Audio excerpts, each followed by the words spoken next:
Good afternoon. Good afternoon. Good afternoon. Thank you, thank you, thank you. My name is Emmanuel Echampon. I'm the faculty director for the Center for African Studies, and it is my distinct pleasure to introduce Cécile Fromont. Cécile is an associate professor in the History of Art department at Yale University. Her writing and teaching focus on the visual, material, and religious culture of Africa and Latin America, with a special emphasis on the early modern period from about 1500 through 1800, and on the Portuguese-speaking Atlantic world.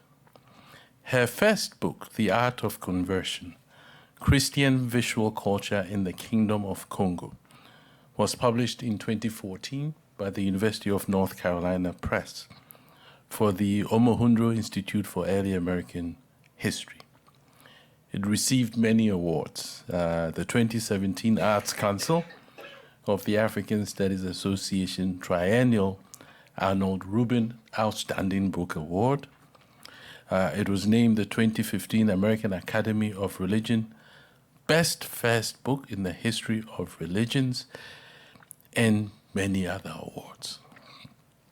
She's also the editor as well to a 2019 volume entitled Afro-Catholic Festivals in the Americas, Performance, Representation, and the Making of the Black Atlantic Tradition, published in the Africana Religion series at Penn State University Press. Her essays on African and Latin American art have appeared in many leading peer-reviewed journals. Cécile is currently pursuing two lines of research, investigating areas of intersection between visual and material culture, religion, and knowledge creation in cross-cultural environments of early modern Africa and Latin America. The first project is a study of Franciscan Capuchin images of Congo and Angola, composed between 1650 and 1750, that examines the formation and communication of cross-cultural knowledge. And the second, an investigation of the circulation of African visual, material, and religious culture in the context of the slave trade within the early modern Atlantic world. The theme of her Richard Cohen lectures these last couple of days has been objects of power, material, and spiritual histories of the Afro-Atlantic. In the first half of the 18th century, the Inquisition of Lisbon and the civil authorities of Saint-Domingue each arrested and detained an African amulet maker. At the center of the two affairs were the empowered bundles of two men composed, turning mostly European esoteric material into empowered objects of Afro-Atlantic agency in the hopes to gain control over their lived circumstances. Cécile's first lecture looked at amulets and agency. Her second yesterday examined matters of alchemy. In today's final lecture, she will consider together how the empowered objects bear witness in their composition, use, and afterlives, in the archives to the multivalent connections that the slave trade engendered between Europeans and Africans along the two continents' coast and beyond in the Americas. These objects enjoin us to think anew about the spiritual and material histories of the Atlantic world as shared domains between Europeans and Africans, and to consider the entangled trajectories of slave trade, witchcraft, and art. Please join me in welcoming Cécile Fromont for her final lecture.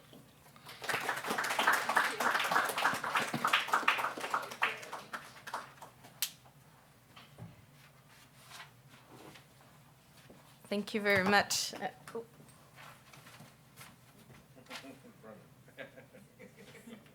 I was was going to say that I haven't had feedback from the ancestors about whether or not they like this, so now we know. They're amused, at least. I had thought about it that I had brought rum twice, so today I'm bringing cachaça, so maybe they want a little variety. Thank you very much. I'm still so excited and happy and grateful to be here. And I would like to thank again the Hutchins Center and the African Studies Center for African Studies, and their really fabulous staff for organizing every aspect of this event. It's been wonderful, and we had a good time, I think. I will start right away, and as it is the nature of a series of related talks, there will be a little bit of spiraling between what we've already heard about and then new aspects. So let's get started.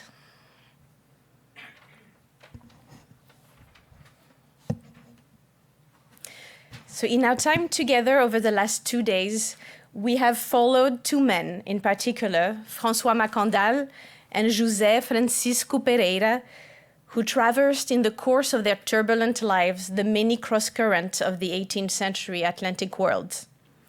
They were both born on the African continent, enslaved across the Atlantic, and caught in the latter part of their lives in European states' machineries of discipline and order. The first of them, Makandal, is renowned beyond measure.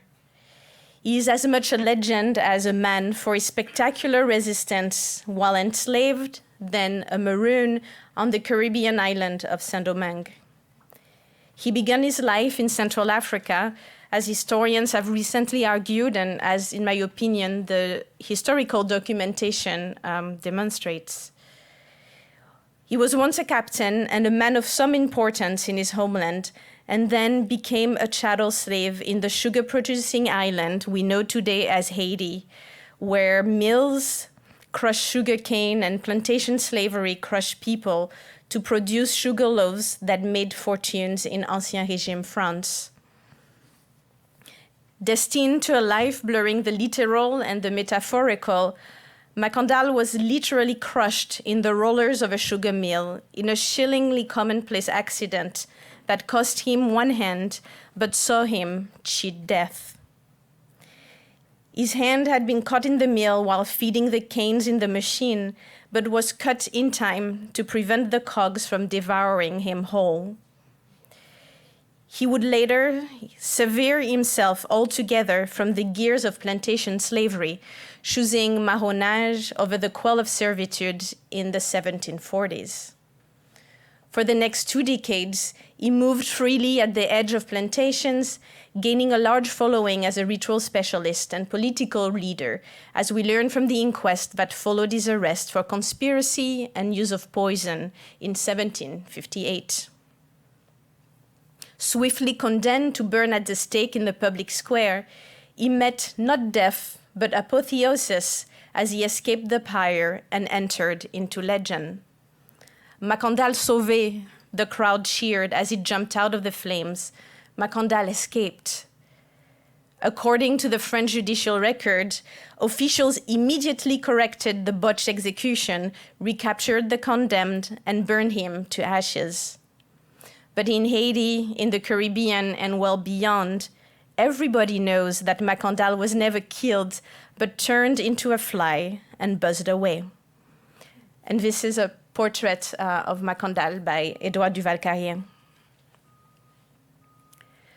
José Francisco, in contrast, enjoyed a much more modest fame as a respected and sought-after amulet maker in 1720s Lisbon. Born in the Bight of Benin, where he became an initiate of Vodun, he learned along his travels across the Atlantic to Brazil, then Portugal, the art of making empowered packets. The Holy Office of the Inquisition arrested him in 1730 as one in a large network of African ritual specialists working across the Portuguese Atlantic world. After months of torture and interrogation, he confessed to all charges, witchcraft, sodomy, pact with the devil.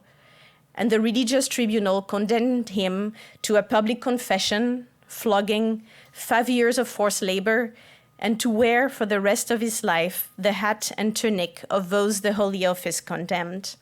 And this is a ink on paper drawing by Goya of the hat and tunic from the early 19th century.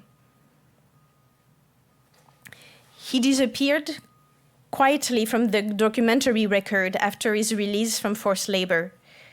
But his capture by the Inquisition and the detailed record of the interrogations and trials that ensued is bringing him posthumous fame now, 300 years after the fact, by making him a model subject for social historians. Dozens of pages have reflected upon his life in the last 3 decades alone.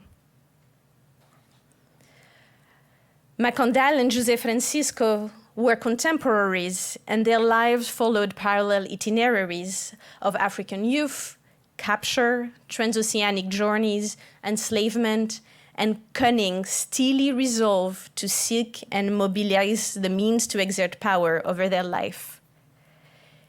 In the face of dispossession and of an existence at the bottom of the social hierarchies of slave societies, they found empowerment through the making and use of material compositions, bundles, with the power to usher them from vulnerability to security of body and mind.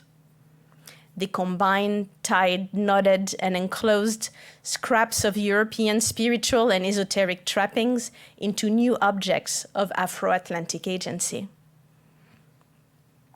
José Francisco created pouches called bolsas de mandinga from Catholic paraphernalia enclosed in kind or in image within paper packets wrapped in cloth. Several examples remained in the Inquisition archives, as was discussed yesterday and the day before. And these are 2 examples. Makandal and his followers also made bundles named Makandal, after François himself, bundles that encase Catholic sacra within a thick coating surrounded with knotted ties. The French records have not conserved any, to my knowledge. We rely instead on eyewitness ekphrasis to delve into their form and compositions. In both cases, as well as related ones in Cartagena, for instance, the specialists performed elaborate visual and ritual manipulations in an alchemical process that transmuted from disparate ingredients into efficacious signs and objects in 2- and 3-dimensional form. Metaphorical associations, performative gestures, and assemblage were key techniques in the construction of the packets. One mechanism, however, emerged at the broader, overarching mode through which specialists put together their bundles and through which, in turn, the bundles exerted their influence over their environment. That mechanism was a fluid conception of dimensionality in which the 2- and 3-dimensional merged, expanding trace into space and abstracting object in the round into planar ground. For example, seen from the point of view of makers and users of Central African backgrounds such as Makandal, the crucifixes or crosses included in the packet, either as objects or drawings, served as spiritual coordinates in relation to which devotees situated themselves within horizons no longer defined by the slavery system. Specifically, as the branches of the crosses intersected, a point of connection between the visible and the invisible world opened, defining a space of concentrated numinous potential. At the same time, for Vodun initiates hailing from the Bight of Benin like José Francisco, the bundles evoked within new visual host, Catholic images, European coat of arms, the divine presence of Vodun gods. Considering the packets from the perspective of Makandal or from the point of view of José Francisco allows for a historically grounded, focused reading of their making and their use. Yet, The men's input only accounted in both cases for part of the capacious spiritual, visual, and material vortexes at work in bundles they created alongside and in cooperation with men and women hailing from all corners of the Atlantic world. Thus, Makandal's packets would easily lend themselves to an interpretation akin to that we devised for the bolsas from the perspective of José Francisco, and vice versa. Both interpretations, for instance, fit this page of José Francisco's packet. What I mean by that is that the African techniques and invisible forces that entered into the packets did not follow a linear genealogy. The bundles were spiritually promiscuous, visually provocative, and materially expansive beyond any single tradition. Ultimately, they belong to and define the vast horizons of the mature 18th century Afro-Atlantic world. Now, hear me out.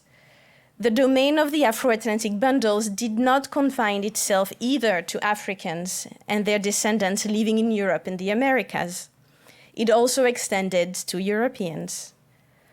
Bolsas de Mandinga operated in the hands of men and women of all backgrounds in the Portuguese world.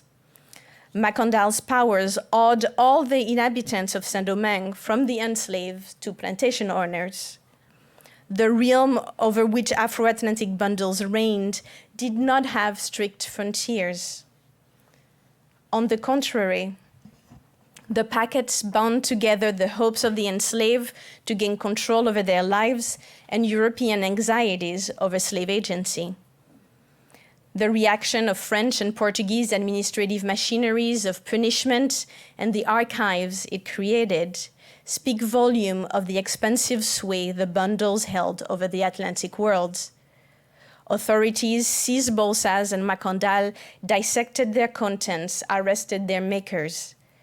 They also strove to exercise their power by stitching and binding the pouches and the stories of their creators in the pages, volumes, and vaults of civil and religious tribunals.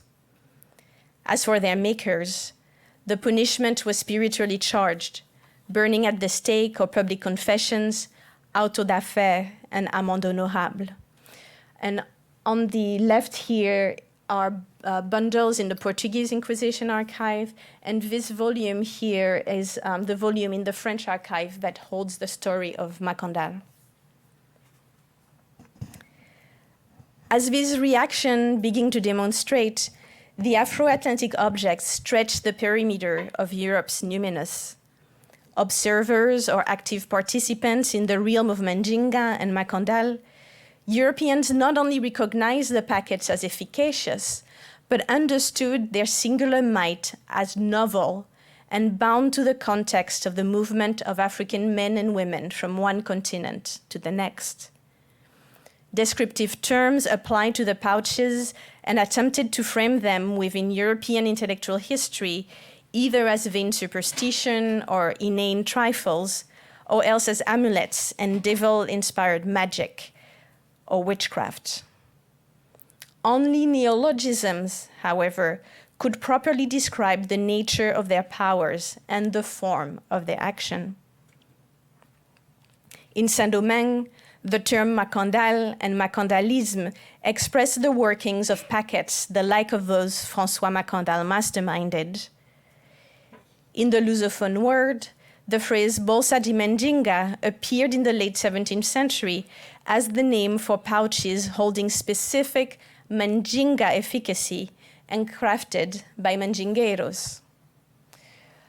Although etymologically related to West African ethnonym of Mandingo, in the 18th century context within which the pouches operated, the term did not have ethnic connotations. London-born, Paris-raised cleric and scholar Raphael Bluto, who wrote the first extensive lexicon of vernacular Portuguese, reflected on the two acceptations of the word as an ethnonym and as the name for the pouches. He wrote his 8-volume masterwork in the late 17th century, drawing from the material he accumulated while learning Portuguese himself as an adult. As an émigré who had traveled broadly across Europe before coming to Lisbon in 1668, he lent an eminently ethnographic eye to his experiences in the Iberian realm. He defined the term Mandinga first as kingdom and people of Africa. His entry liberally paraphrased the 1686 French edition of Dutch compiler and editor of travel literature, Dapper, in his Description de l'Afrique here, in mentioning how the blacks of Mandinga are great witches, feiticeiros, including one in particular who was so famous in the art of magic. Bluteau translated the French term magicien in Dapper by feiticeiro. In his own definition, feiticeiro is a man who uses magic, or feiticeria, in Latin beneficium, that is to say magic, poison, or witchcraft made efficacious through a pact with the devil. It is more or less what we mean by witchcraft in English. After his paraphrase of Dapper's short chapter on Mandinga, the lexicographer Bluteau then turns to the bolsas. It seems that some bags took their names after witches from Mandinga. They are bags that some blacks carry and with which they make themselves impenetrable to stabbing, as it has been experienced in this court and in this kingdom of Portugal on various occasions. His definition fits very well with the information recorded in the Inquisition inquest that we've heard about yesterday and the day before. His entry also underlines how he did not see the seemingly obvious link with the namesake African people as a firm fact. But perhaps most crucially for understanding of approaches to the Afro-Atlantic bundles in late 17th, early 18th century Portugal, it shows how, in the eyes of this doctor in theology and attentive observer of Portuguese society, bolsas belonged to the realm of witchcraft, of devil-inspired and efficacious magic arts. It is also notable that as a leading figure of the Portuguese early Enlightenment, Bluteau duly makes a point of method in his definition, underlining how it is experience that anchors his knowledge of the bolsa's efficacy.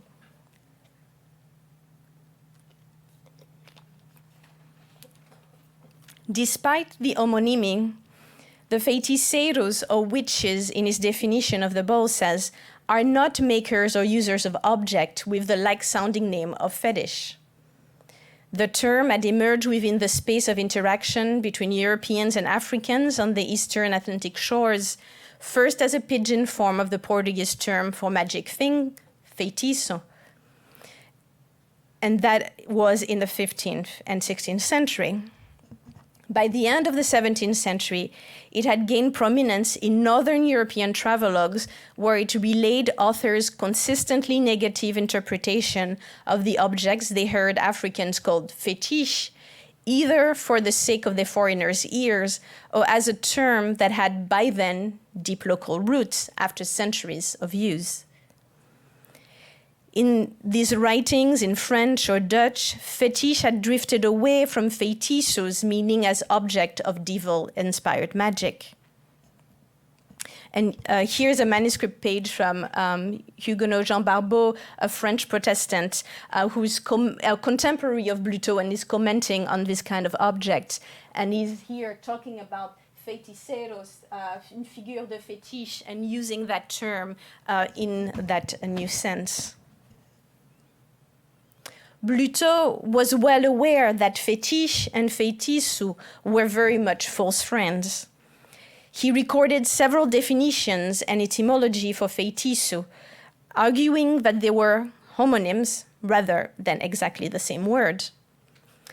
The first, the cognate for the Latin beneficium, or witchcraft, is a thing that per se does not have effect naturally, but is devil-inspired magic.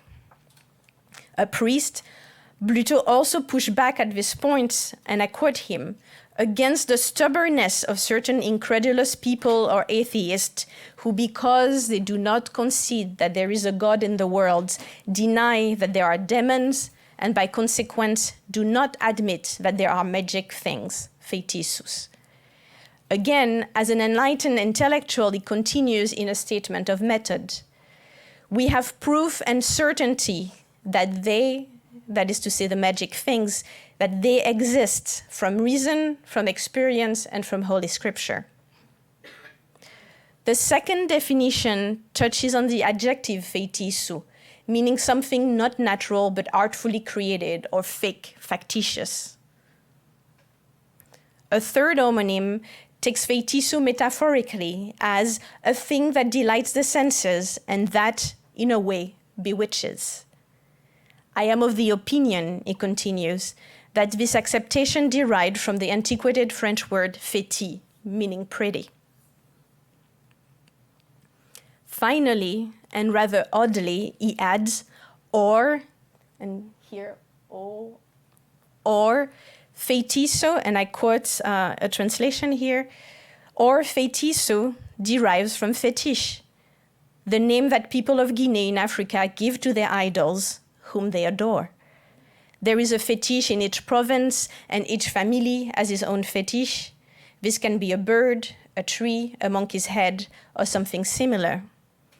He continues, and it could be that the first Portuguese who traveled to Guinea, witnessing the superstition of these pagans and their fetish, Lusitanized that word, calling feitiço everything that enchants our senses and captures the will. Chamando feitiço tudo o que nos enleia os sentidos e cativa a vontade. It's quite poetic. Scholars have routinely considered Bluteau's definition as an ironic mistake, where the lexicographer inverted the etymology of the word, feitiço from fetiche, Portuguese from African pidgin, rather than the reverse. I don't think that the etymology could have escaped Bluteau. I think it is simply not what mattered to him at that time. On his mind was a description of contemporary Portuguese language and society. And as a foreign observer, he saw what I also see as an historian, that in the 18th century, a shared spiritual vocabulary linked people and their ideas about invisible agency across the Atlantic world. African-made magic objects, such as the bolsas that he described, exerted their proven powers in this court and in this kingdom of Portugal. What is more, fetish, either idols, superstition, or a pretty face, he told us, held sway in Lisbon as in Guinea over the minds and senses of Africans and Europeans alike. Bluteau does not make a mistake in describing the idea of the fetish as fluid and flowing freely across waters between continents. What he did was to identify a profound and enduring connection. To sell their idol foundation, cosmetics company Lancôme still counts on us as 15th century sailors, as 18th century Lisbonites, to let the African idol Lupita Nyong'o and her flawless skin tone enchant our senses and capture our will. And this is blank. For Bluteau, as for the Inquisition and the civil authorities in Saint-Domingue who condemned François to burn at the stake for using his packets as efficacious poisons, it was not only the superstitious dominion of fetish that extended from Africa to their shores. Afro-Atlantic bundles operating their efficacious magic also held, without a doubt, the power to effect protection or take action. The accounts of the Inquisition and of the Caribbean court break the spell of the tidy, well-rehearsed story, and all the more since the Enlightenment, according to which Atlantic world spirituality was divided in two neatly separated realms.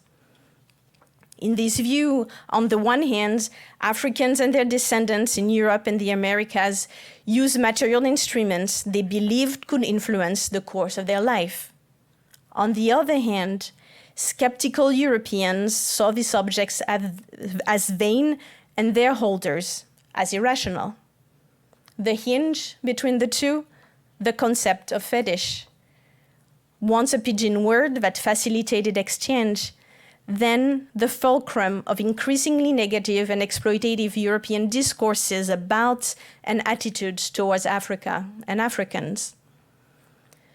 The idea of the fetish and the dichotomy it defined has been central to the emergence of Europe's modernity, molding itself in contradistinctions to a series of foils that it invented in the process. This is a well-known and well-criticized narrative, and the veil it has shed on African practices as backward and inferior has been robustly questioned and authoritatively lifted.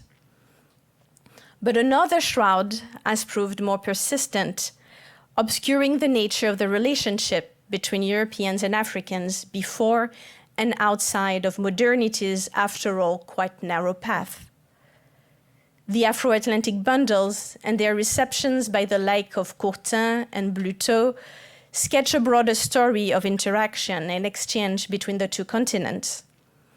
A story that challenged what anthropologist William Pitts has called the problem of the fetish, as originating from and specific to the encounter of radically heterogeneous social system.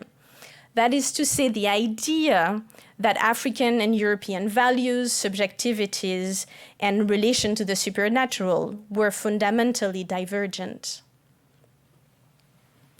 In the stories of José Francisco and Makandal that we have been following as paradigmatic and not exceptions, the rule of empowered objects Africans masterminded was dangerous and fearsome, and was neither elusive nor beyond comprehension to Europeans. On the contrary, the bundles formed a material manifestation of the desires, fears, triumph, and defeats that so intimately linked together Europeans and Africans, involved closely or loosely, freely or forcefully in the economic, spiritual, and political transactions of the Atlantic world. Further, seen from a broader transatlantic perspective, the Bolsas provided to the enslaved like José Francisco the same tenuous but essential recourse against danger and misfortune that empowered object did to his kin and kith in Dahomey and neighboring regions. And this is where we are traveling now. European travelers and traders have noted and described since at least the 1600s how the people they encountered on the Bight of Benin used such objects to seek social and spiritual empowerment and security. French trader Desmarchais, who visited the region in 1725, for instance, recorded in his journal his observations on the religious practices of the inhabitants of Ouida. In addition to worshipping four main gods, he reported, they make, and I quote him, an infinite number of gods 3 or 4 thumbs high, who look more or less like agoye, but without ornaments. They call them fetish. They are all different, the one from the other, and each one figures them in his own fantasy. End of quote. Desmarchais also included in his journal an image of a figure of Agoye, whom he identified as the 4th of the main gods, after the snake, tree, and the sea itself. He called him the god of counsel, who should be consulted before any endeavor. And he describes him. It is, I quote, a little grotesque figure of black earth that resembles more a frog or a monster than any other thing. The description that he gives of Agoye as the divinity to consult before any endeavor, as well as the appearance of its material manifestation, fits rather well with later documents of Vodun shrines, in particular those dedicated to the trickster god Legba.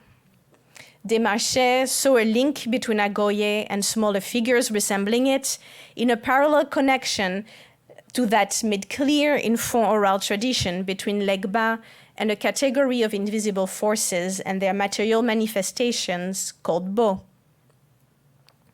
Not only was Legba the one who revealed Bo to humans, but he also commanded over many categories of Bo. These Bo, including their figural forms called Bocho, are categories of forces actualized in objects that Bay-speaking people still use today for protection and empowerment. While some version of the objects belong to the ruling elite, Suzanne Blier has shown how Bo and Bocho also responded to and aided in concerns of commoners. There are no examples of Bo and Bocho that can currently be firmly dated before the 20th century, but travelers' description from the 18th century leave no doubt that key elements of the aesthetic, spiritual, and medicinal practices inherent to their construction operated then, and also had deep historical roots. Dutch trader Willem Boltzmann, for example, who spent extensive time in the Bight of Benin in the last decades of the 17th century, ably summarized, albeit in a dismissive and belittling tone, the functioning mode of a set of spiritual tools and practices that match well later ethnographic knowledge of Bo. Besides this, he writes after describing the three main deities as the snake, the tree, and the sea. They have other imaginary remedies at hand to cure disease, such as their sacrificing to several junior and inferior deities.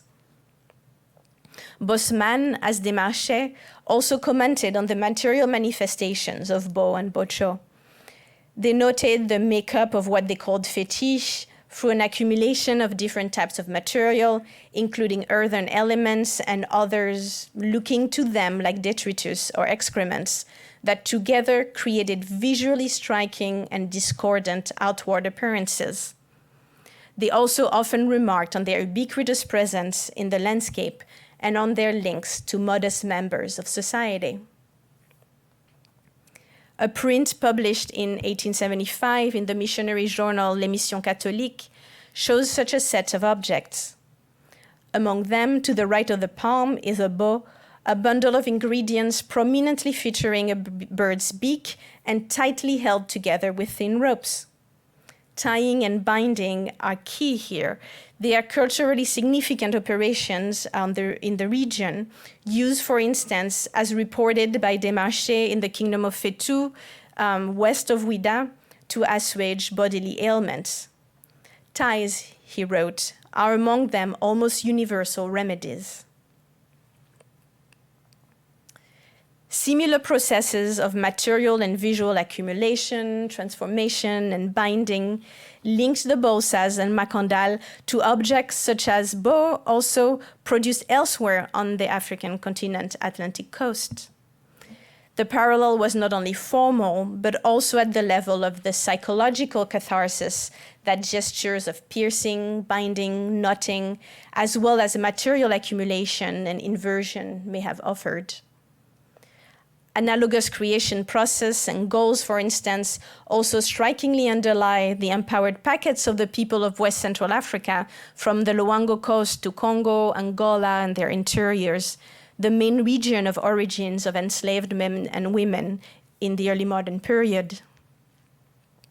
The Minkisi of the Congo region in Central Africa were such containers within which ritual practitioners lured and ensnared invisible forces that he or she therewith controlled. Piercing, tying, and binding, as well as metaphorical bridging between ingredients and spiritual beings, were key mechanisms in the construction of Minkisi, including the one on the screen that was collected before 1855 and thus firmly dated to the era of the slave trade. The parallels between Bolsas, Makandal, and objects from different parts of Atlantic Africa rightly warns against attempt at a monocultural reading of the bundles as simple transpositions of a cultural practice from one particular locale on the African continent to a broader diasporic frame. as demonstrated even in the spiritual itinerary of José Francisco, who received training in West Africa, but also learned from an Angolan teacher and hired the penmanship of a Portuguese youth. The enslaved drew from and put to work materials and ideas from a broad range of sources. The bolsas, as other spiritual manifestations and religious complexes among Africans enslaved in the Americas and Europe, drew from multiple spiritual traditions that they recast in a new form. The parallels in forms and action between objects from the Bight of Benin, West Central Africa, urban centers of the Portuguese Atlantic and Caribbean plantations echo the parallel experience by the inhabitants of these regions of the destabilizing effects of the slave trade and its transformative social and cultural consequences.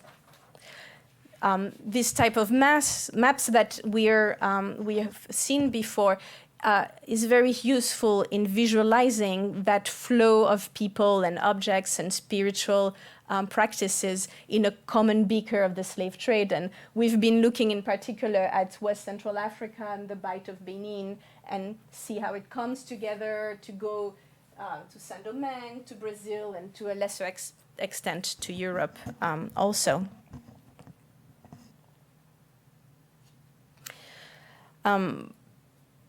So Bo in Bay-speaking regions, Minkisi in Central Africa, the Bolsas in Brazil and Portugal, and Saint-Domingue's Makandal are all quintessential objects of the early modern Atlantic, struck on the cross-cultural anvil of slave trade violence, long-distance material exchange, Christian proselytism, and the cultural transformations they collectively engendered.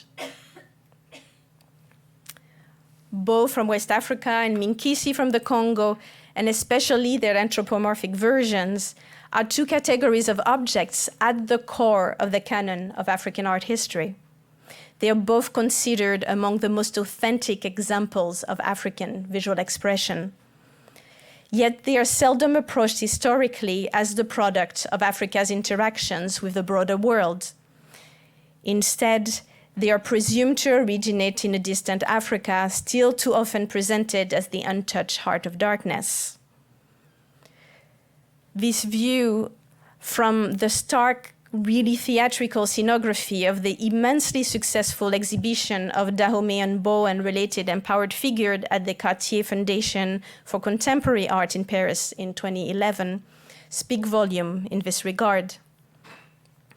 The darkness engulfing the objects did justice to their visual impact, but it also placed them in contextual limbo, neither in their original setting nor within the wholly legible white-walled space of an art museum or gallery. This presentation muffled the social and historical context from which and in which font specialists invented such awe-inspiring visual tools. Gained in the Fondation Cartier's display is an opportunity for the Parisian public to experience the object's visual impact in a setting heightening the emotional and somatic effects. Lost is an opportunity to reflect on the historical specificity within which these forms emerged and operated. Seen historically, Bo, Minkisi, and Bolsas are all instruments created or recreated in response to the slave trade, understood as a battle waged on the physical as well as the spiritual front. Witchcraft was the concept West and Central Africans alike turned to in order to make sense of the departure of their brethren from the continent. The disappearance of bodies across the waters took narrative form on the African Atlantic rim in stories of the cannibalistic appetites of the nefarious human flesh-eating witches that were slave traders. A 17th century Central African witness to the beatification proceedings of Jesuit Pedro Claver, who was active in South America, recalled his despair when forced aboard the white man's ship to be brought, he was certain, and I quote his testimony, to their own country where they brought the blacks to kill them and make the flags for the ships from their remains, for when the flags were red, it was from the blood of the blacks. And I brought also as an example of the ways in which these ideas could have been reinforced a print of Black Bart, the pirate stationed at Ouidah around 1721-22, with his flags toasting with a skeleton here and here stepping on top of two skulls. Another eloquent visual pendant to these stories is the motif of the crocodile, featuring across Atlantic Africa in artworks deeply imbricated within the economy of transatlantic commerce. In times and places as distant to one another as the place of creation in West Africa of this 16th century Sapi salt cellar designed to the Portuguese market, or this 19th century Luango Coast ivory, where artists carved the tusk to sell to foreigners. The amphibian animal stood for and illustrated the predatory appetites of European merchants and of the Atlantic transoceanic trade itself. And this is blank. With the slave trade, the meaning of malevolence was completely transformed in these regions of the African continent, from imbalances understood to fit within a set frame of political, social, and familial change, to deeply transformative events, sometimes instigated by Europeans themselves: war, famine, displacement, enslavement. Events that threatened and often shattered the established cosmological order. The predatory actions of the Europeans perpetrated for their benefit were, in this view, the act of anti-social wrongdoers who made immaterial forces work in their favor.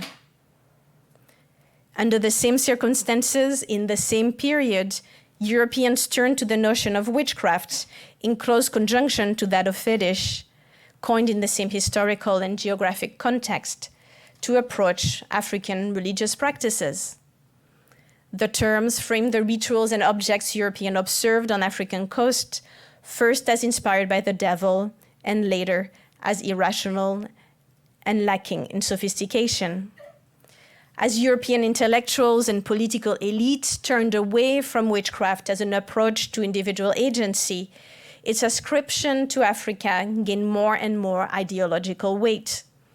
From a set of practices and objects whose powers Europeans and Africans experience in concert, as in the case of the Bolsas or the Makandal in the 18th century, witchcraft and fetish became, from a European disenchanted perspective, the ultimate markers of social, cultural, and mental otherness. The latter would play a particularly salient role in the colonial project, where stories of witchcraft sway over Europeans became tales of disease and madness. Think, for example, of Conrad's Heart of Darkness. As narrow and fringe as its beginning in the report of baffled traders had been, this conceptual turn would prove immensely influential in European approaches to the African continent, in which historical notions of witchcraft and fetishism loom large. Africanist historians and anthropologists have been mounting evidence countering such ideas of witchcraft and fetishism as an ancestral feature of African societies, in favor of a definition of the notion and associated objects and practices as historically produced by the slave trade. The Bo, Bolsas, and Minkisi provide a potent material makeup to the argument, betraying in their components their cosmopolitan dimension and historically specific origins. Mixing trade cloth, iron chains, mirrors, Catholic paraphernalia sometimes, this object led the African counterattack against the most virulent form of witchcraft that was the slave trade and the Atlantic system it created. And thus witchcraft led to witchcraft. This dialectic of attack and counterattack is exactly what is at play in the creation of the Bolsas and Makandal and the capture of their makers by European civil and religious authorities. The bundles are objects born from the religious, material, and spiritual interconnections that the slave trade created. They were composed to reach, harness, and control invisible powers against the ailment produced in a world governed by the predatory rules of European slave trade witchcraft. In turn, European civil and religious authorities recognized and attempted to control the Bolsas and the Makandal with the shackles of their own ink on paper machinery of filing and archiving, their own cathartic gestures of wrapping, stitching, and binding, and with their own brand of manipulation of the supernatural through confession, auto da fe, and punishment. José Francisco and François Makandal eventually disappeared from their record. Left behind are their story and the objects they designed to seek and sell empowerment in the face of enslavement and disenfranchisement. Along with their fellow ritual specialists caught in the cross-current of the Atlantic world at the height of the slave trade, they performed in crafting their bundles elaborate forms of visual, material, and symbolic transmutation. Changing scraps of the European and American material and visual environment into elements of protection, capturing empowered signs and charms in 2 and 3 dimensions, they performed a profound and generative reflection on their social, material, and spiritual horizons, and on the means they could mobilize to inflect them, to find empowerment and security of both body and spirit. One of the few categories of African conceived material remains directly linked to the slave trade. The Afro-Atlantic bundles bear witness in their composition, in their use, and their afterlives in the archives to the multivalent connections that the trade engendered between Europeans and Africans along the 2 continents coast and beyond in the Americas. They give material form, imparted spiritual substance, and provided social power to the desires, fears, triumph, and setbacks that intimately link together Europeans and Africans around the Atlantic. Bundled together, common concerns produce similar answers, not least newly defined or redefined notions of witchcraft, and more broadly, conceptions about the nature of power and its multivalent entanglements with the material world. Thank you.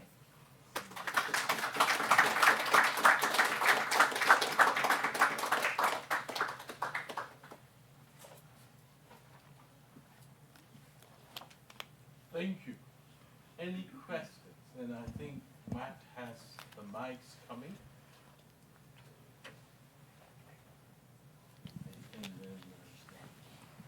And if you could maybe briefly introduce yourself so we know who you are, and then you can ask your My name is Rosalind Elder. I'm just an interested person in this subject matter. This is the first time I heard the connection between Nikisi and the African slave trade. I think that was a very interesting connection that you made, and it will make me look at it, those objects differently from now on.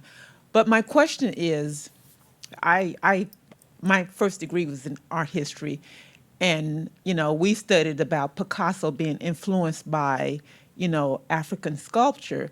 And when you showed that image of the Makandal's, I can't pronounce his name, the first image of the page with all of the drawings and sketches, and the first thing that came to my mind was clay, and I was wondering, has there been any connections between that artist studying African, these images and influencing him the way Picasso was influenced by, some of the African sculpture? Yeah, thank you for that question. I'm trying to slowly go there so that we don't get seasick. This image.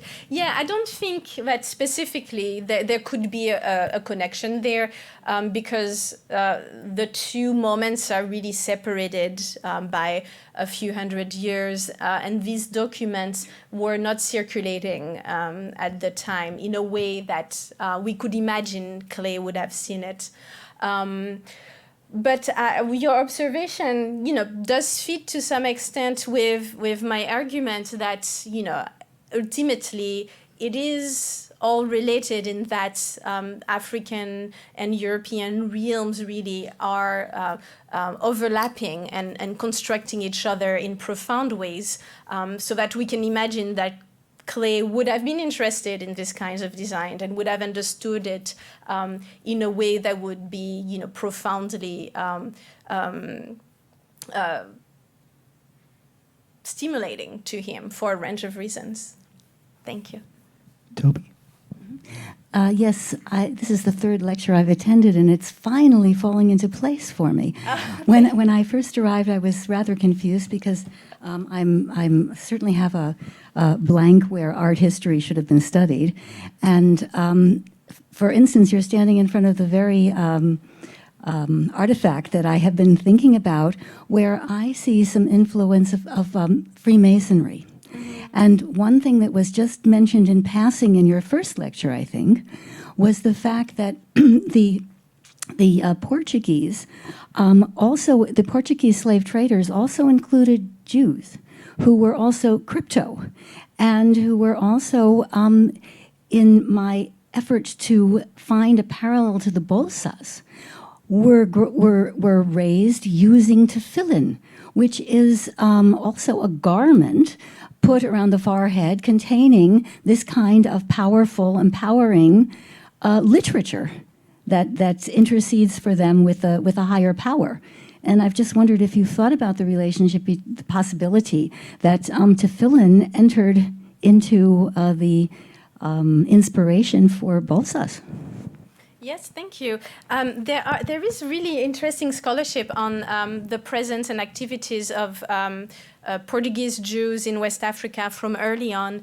And absolutely, if you want to think about the many concentric circles in a way, right, that are coming together in the construction of these kind of images, the broader story absolutely includes what you're referring to. And it is part of the argument that I'm making in that what the Africans are doing once in that Portuguese realm is adopting the esoteric language of Portugal, however complex and layered that it is, for their own ends. And what is also very interesting is that the Portuguese esoteric language itself extends back to Africa through the Muslim era in Iberia and etc. So it's bundled. Thank you.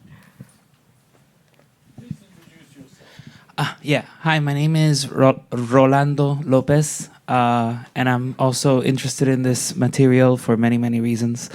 One of the things that I was most struck by during your talk was the descriptions of the objects from Catholic colonizers, right? Mm-hmm. The descriptions were very detailed, and there was seemingly some appreciation, and then at the end, but this is all devil worship, right? And there was like I don't know, I sense that there was a contrast there, like some mixture of fascination and horror, I don't know. So I don't know if you could speak to that, but my question was, is there evidence either from that time or even later of a more generous view of African spiritualities from Christians, or was it always kind of couched in, by the way, this is all devil worship? That's a great question. The answer is that yes, it will depend on particular context. The example that I know the best has to do with the Kingdom of Congo, where you have African engagement with Christianity, and it is received both positively and negatively by European observers. So that would be an example of African Christianity being seen sometimes as positive and orthodox. For the first part of your question about, so the ambivalence, I think it has to do with the nature of the sources, that the commentators, except for Bluteau, who is the only one who, in a way, can be more honest about his opinion because he's not really involved in the Portuguese state machine, although he's very much in the circle of the administration too. the people who are commenting on it, they have to have that particular perspective. It's not, their opinion about the objects is not welcome. They know what the answer will be to the question they're asking. It's like you guess a number and they have to guess that number, right? So it's not surprising, but you can still, look at their descriptions and, feel that at least they are very much in accordance, or they're very much feeling the power of the objects, even though they probably should not in some cases, or even though they shouldn't let themselves be seduced by this devil-empowered objects. So you can see this fluidity and this, slipperiness, right, that is happening there. Thank you. Suzanne? I would like to just kind of build on what he's saying. The question that rises for me is that if there isn't a recognition of power, then why would they be afraid of it? Exactly, yeah. That's the, yes, they're asking for a friend, right? Yes. It is nice to know who you are, so if you I'm sorry. mention your name in that piece. I'm Bakari Kitwana. I'm a Hutchins Fellow. Thank you. Suzanne Blier, and thank you for this wonderful third talk on this fascinating subject. And you do it such power and rethinking in a way that I think is really wonderful. So I have, again, 3 questions that are kind of loosely connected in a certain way. Okay. I loved your framing of the fetish and reframing it, and I've got sort of interests around the universal and the localized, and questions, for example, of trapping and caging, even your Cartier photograph. These are, it's a, unfortunately, really difficult current term, but these are caged objects in much the same way that the Vatican was putting their African objects almost as if in cages.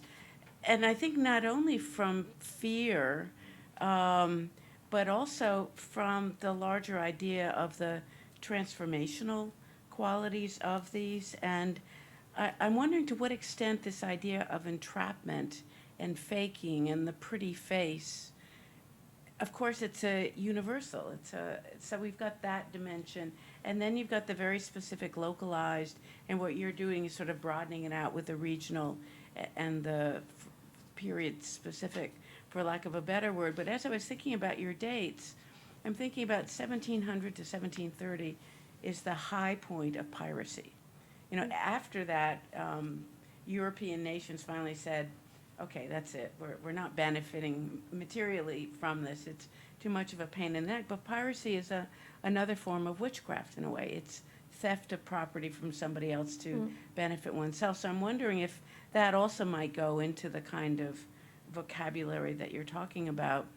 And, I've just finished this book on Picasso, and what struck me in looking at his early life is there's so much of it where he's, concerned about his hair and concerned about his clothing, that I just read it as an African kind of engagement in certain respects from the Andalusian piece of it. And wondering, when we talk about Europe, are we talking about all of Europe? So I was thinking Holland, but then the Spanish are in Holland, so what's happening there? But are we seeing the same kinds of things in places such as Denmark or Poland?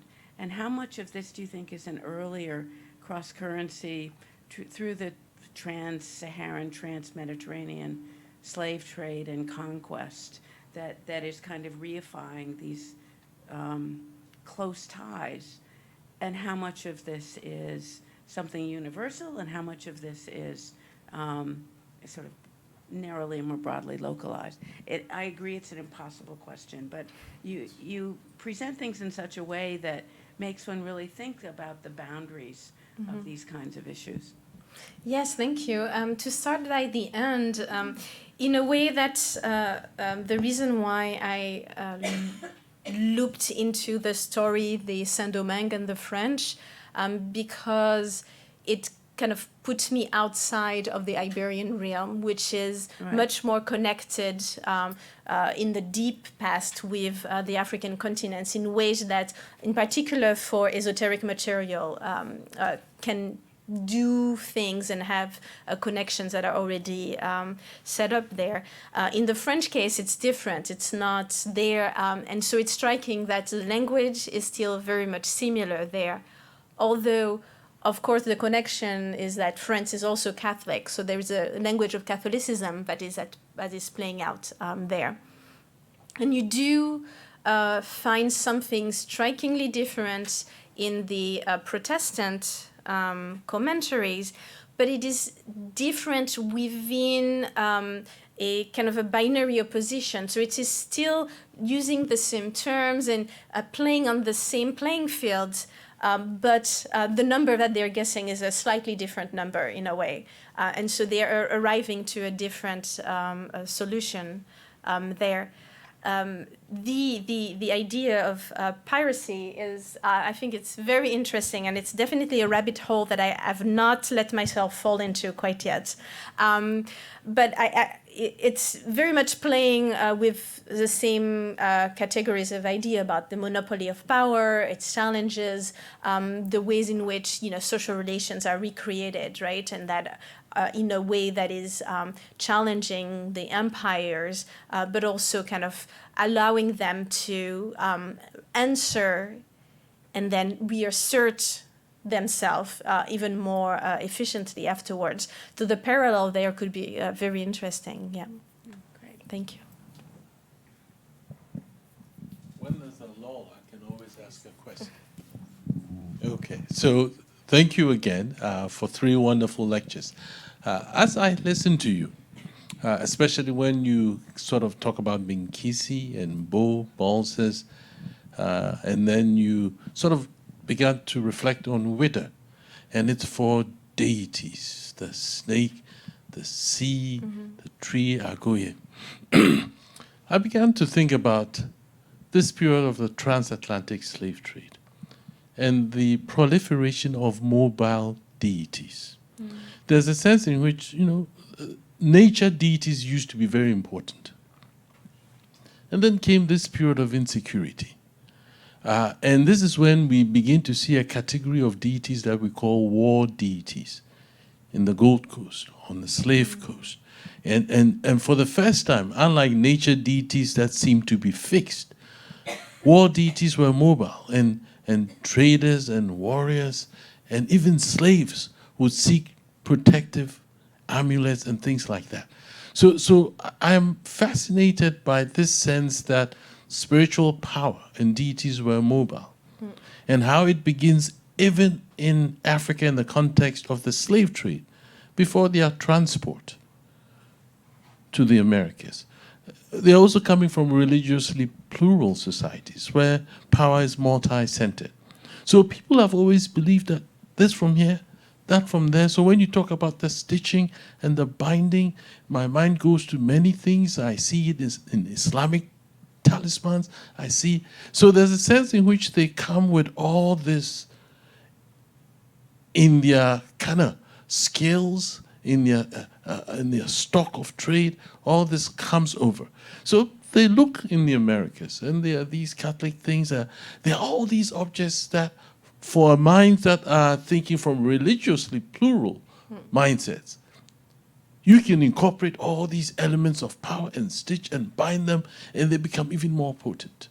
So I'm kind of thinking about mobility, thinking about spiritual forms that move, and how it's beginning in West Africa, it's moving, taking on new forms in the Afro-Atlantic. And if you could share some reflections and stitching and binding and all those kinds of things. Yes, no, thank you so much, and absolutely. I think I'm glad that you see that chronology also with at that moment the change between more perhaps fixed deities and one that would be more able to move and also stitching together different things. And I think that's exactly what I'm trying to demonstrate, and I will look further in that direction for sure.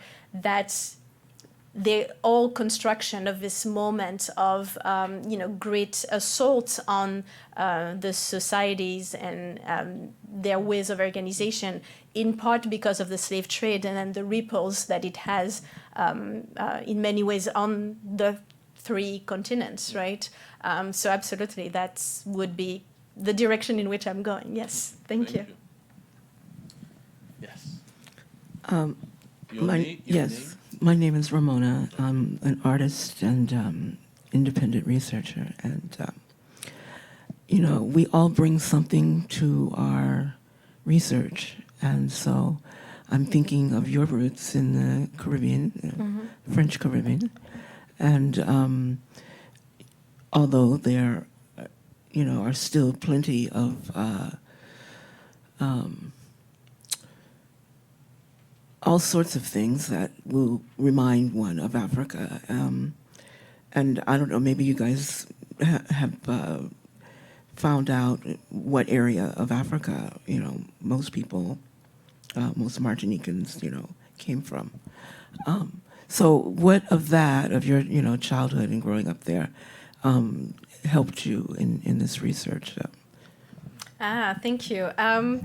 I try really hard to avoid autoethnography because I think it's really tricky, and but I do come from some of the a corner that's very much a corner of this geography that I'm defining a few centuries later. And in a specific example, one of the ways in which it comes to play is when I'm reading the 18th century Saint-Domingue documents, where it's written in French, but it's talking about conversations that happen in Creole. I was like, oh, I see what they're doing there. So it's helping me in this way. But I try to be a good historian that sticks to the document and and the objects. But of course, I think it's definitely plays part of the story, and maybe I'm more influenced than I let myself think about it. Right? Thank you. I actually had one more question, and it's has your research shown any sort of transport of this type of artistic interpretation in North America? I mean, the places you looked at were the Caribbean and Brazil, but I mean, part of that group ended up in North America, and I'm thinking about like the Salem witch trials. Tituba came from the Caribbean, and that's the only example I really know of someone of African descent in North America being accused of witchcraft, and I don't know, what those connections. But so that's the question: have you found any connections that showed any examples?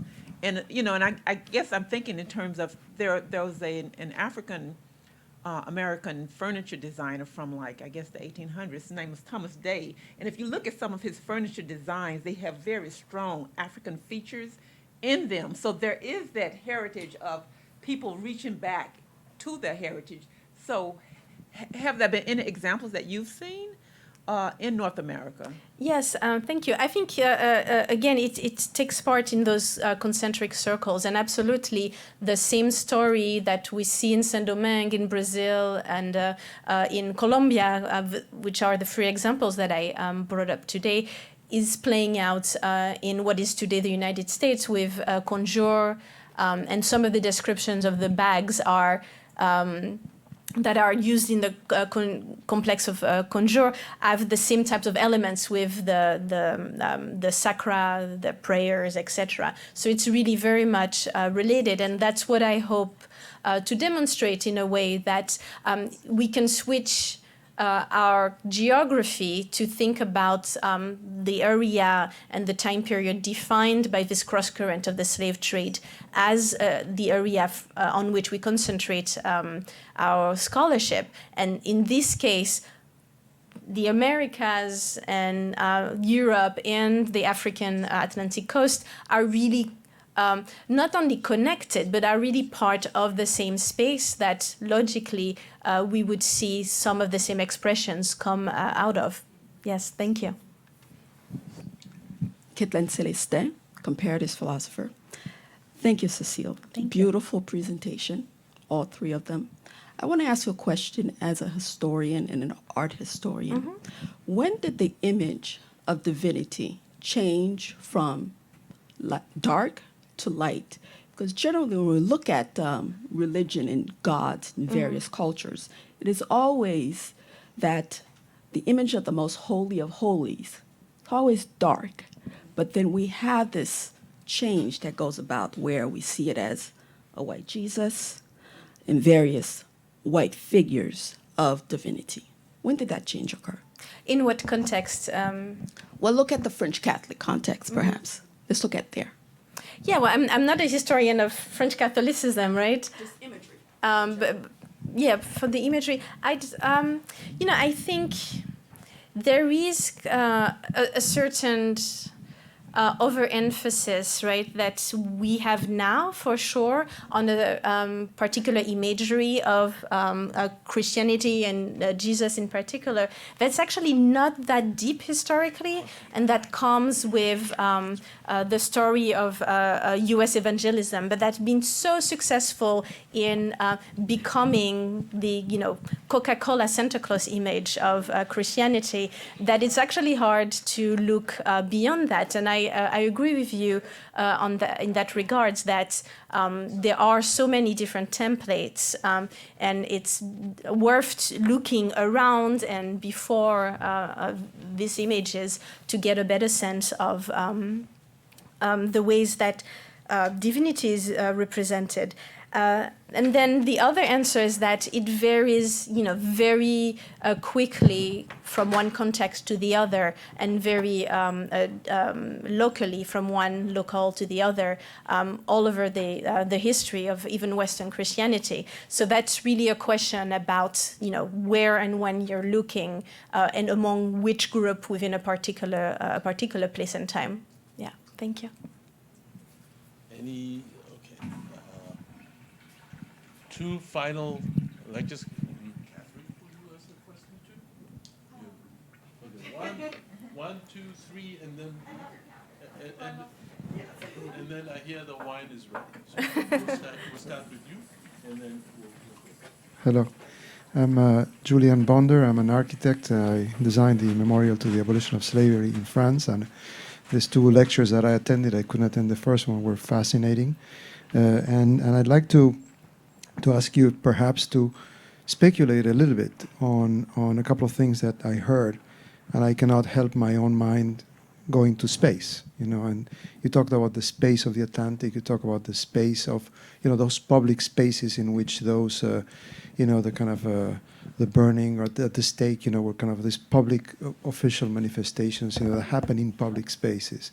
So one would be the nature of that kind of conditions, of public space that you talked about. But the other one is a bit more connected to that exhibition at the Cartier Foundation, which you were critical about, its own, let's say, the sense of the void of context, let's say. It's the kind of almost the objects themselves trying to tell a story, but no context around. Mm-hmm. So I would like if you could speculate what would be a more appropriate, does not know, let's say, that has no specific idea except going to the museum and suddenly seeing this series of objects and then leaving and having a coffee. So no, thank you very much. So it's for the first could use as a base for their activities.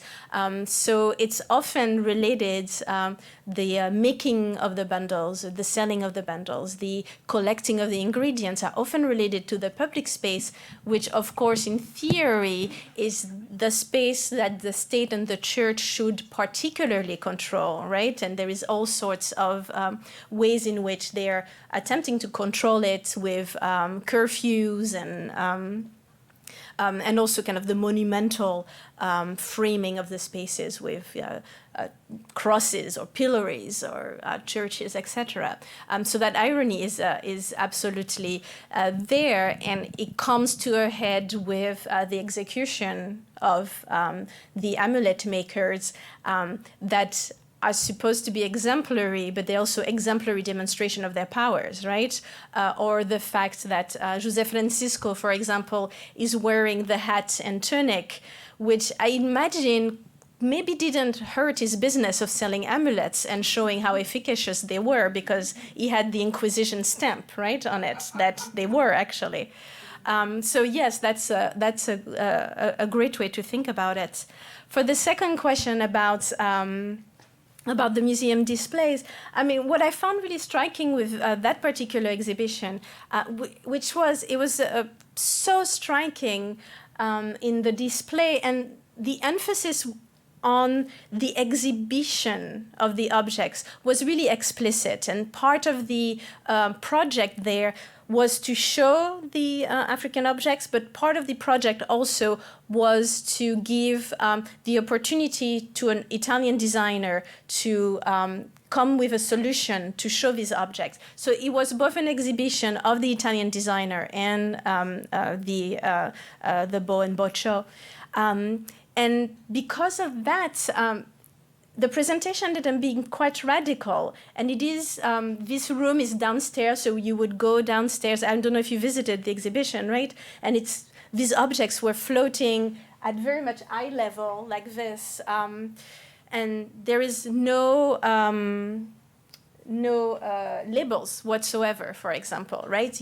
You're supposed to have this direct encounter with the object that was mimicking the direct encounter of the collector that found these objects, right? That aesthetic encounter. And it did that very well. And I think it really did justice to the object's visual power. However, what is more complex and more difficult is that because of the really strong choices, for example, of the darkness there, it wasn't communicating that idea of the museum or the art gallery, right? Kind of the white walls, and it was kind of going in a direction that I suspect had to do with an idea of those African objects as fetishes floating in darkness with context that didn't really matter, right? And I'm more ambivalent about that. And to answer your last question about what would be a good solution, I don't know. And I'm not a curator, and my colleagues who are curators have found many, great solutions, and they're constantly reinventing the ways of displaying these kinds of objects. That is, walking the line and doing justice to the both sides, which is tremendously important. Thank you. Cécile, thank you so much for your lecture this evening. I'm Catherine Gunch at the MFA Boston, the curator of African and Oceanic Art, and I was out of town for your first two lectures, so tell me if you already answered this question. But I found it interesting when you were first talking about about these packets and the bundling, you kept using the word expensive. And I thought that was interesting and wanted to ask you a little bit more detail about that. Did you find, I wonder if in this moment of incredible turmoil and danger for people who are facing the possibility of enslavement, that you might find that they become more expensive over time. So I'm wondering, I suppose, does this spiritual protection become more expensive over time? And then I wonder, are Francisco and Makandal being punished not only for the political power and the spiritual power that they seem to have and that is threatening to the government, but is there also an economic element there? Are they making enough from these expensive objects that becomes a threat also, and takes money out of circulation? Takes money into a different kind of circulation, goes into a place outside of where the government might want it to go. Yes, thank you. So for the first question, and I can't hear the difference, but I mean expansive with an A, right? Expansive. Oh, sorry. No. So yes. But still, I mean, I think your question still stands in that I don't know if they'll become more expansive over time because the moment in which we have kind of a wealth of document is quite short. So don't necessarily have enough to draw a chronology right now of these objects. For the second question, for Makandal, the economic aspect, yes, absolutely has to play, but not so much because of how much he makes by selling the amulets, but he was very much punished and arrested because he was understood to poison people. White planters, cattle, and also many enslaved people. And there was, in the years preceding that moment, inexplicable death, or death that were inexplicable to the French authorities, and that ended up being ascribed to his activities. It seems that it had actually to do, and there is current historical research being done right now about that very topic, and it seems that it had to do with a flour that had gone bad and that produced something like arsenic. So people were mysteriously dying of poison, but it was not necessarily Makandal that did it, but it all came into play there. And so yes, the economic disruptions was absolutely part of the reasons why it had to be stopped. Thank you. The final question, we have another. This way. Oh, sorry. Yeah. Thank you. Hi, thank you so much. I'm Catherine Luongo from Northeastern. Thank you for your wonderful series of lectures. And I was really interested by what you were saying towards the end of your lecture about the connection between witchcraft and the Atlantic slave trade. And I was wondering if you could say a bit more about how you see that shaking out. So what exactly about the trade was the witchcraft? So was it the disappearing of people? Was it the illegitimate, illicit consumption? Was it the cannibalistic quality that I think you mentioned? So I'd just like to hear a little bit more before we head for our wine. Yes, thank you.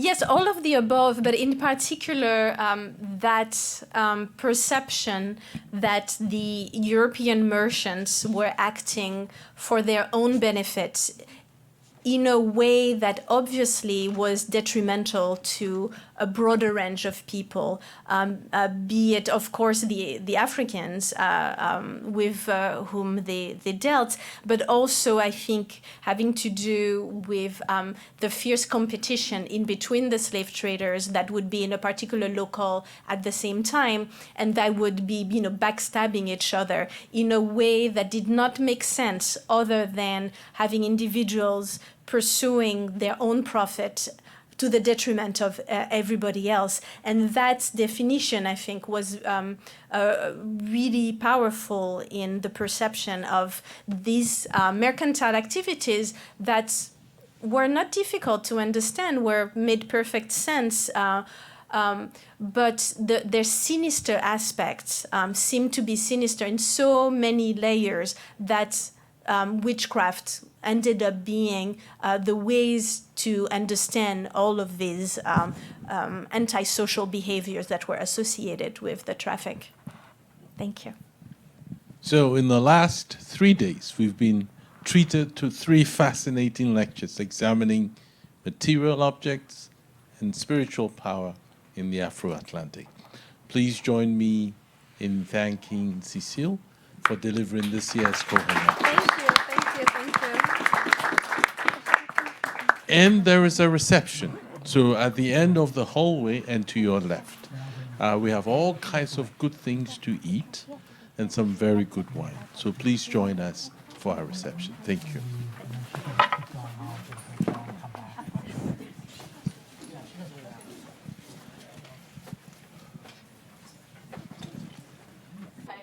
In the Inquisition argument, yeah, I did catch you saying that. Now, there was an African religion professor that I know. He was teaching at Middle Tennessee State University, and he went to a temple, and he told me about cases around the U.S. and the South.